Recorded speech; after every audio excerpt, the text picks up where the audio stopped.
Joining me now, Jonathan Tobin. He is the editor-in-chief of the Jewish News Syndicate. Thank you for your time. Let's pick up where Robert left off, these tactical pauses, 60 to 90 minutes, and the impact that will have on the ground operation. Well, clearly, Israel doesn't want to kill Palestinian civilians, but that is actually Hamas's goal. Hamas has tried to prevent civilians from leaving Gaza City, the northern Gaza, the place is under attack. They locate their military infrastructure underneath hospitals, schools. They hide behind civilians. They're hiding behind the hostages that they seized. And Israel is trying to go as carefully as they can. But in the end, it's up to Hamas and whether how many Palestinians they're willing to have die in order to save them. But I think Israel's position as far as ceasefire is there was a ceasefire on October 6th.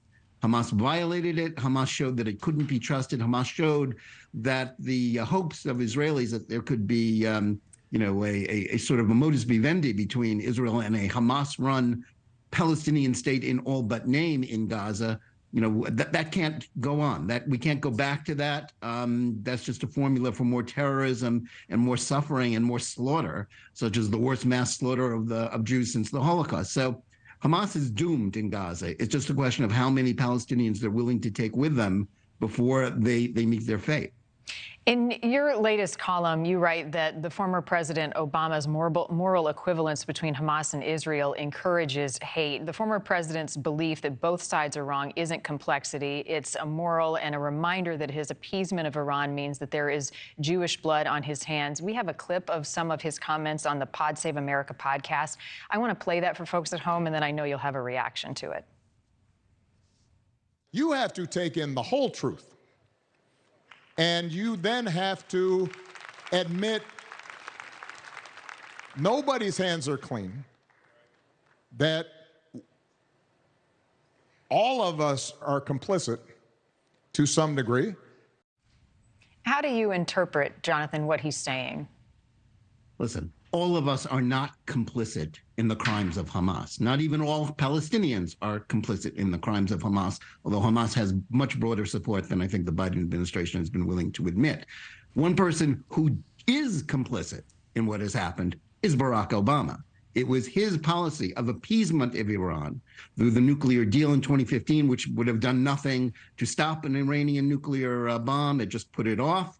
And by enriching and empowering Iran, made it easier for them to maintain their status as the world's leading state sponsor of terror, increased their ability to aid Hamas and Hezbollah. Iran is up to its neck in what happened on October 7th. And Barack Obama, instead of admitting that his policy failed, and failed horribly, is trying to say, well, everybody's wrong. Now, Israel doesn't have to be perfect. No country is perfect in order to be in the right here, to be able to defend its citizens against bestial crimes. That is wrong. If you've come from moral clarity to Barack Obama and his faux sophistication, this idea that, this is complex, so we can't really take sides. No. Right and wrong is what is at stake here. Evil and good.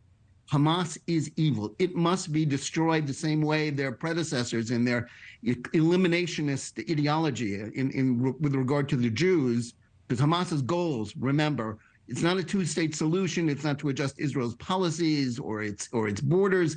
It is to destroy the one Jewish state on the planet, to massacre, to commit a genocide of its population.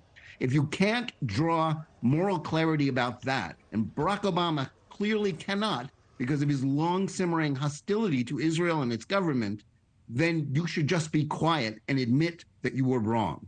Thank you for watching. Go to newsnationnow.com to find News Nation on your television provider. And don't forget to click the red subscribe button below to get more of News Nation's fact-driven, unbiased coverage.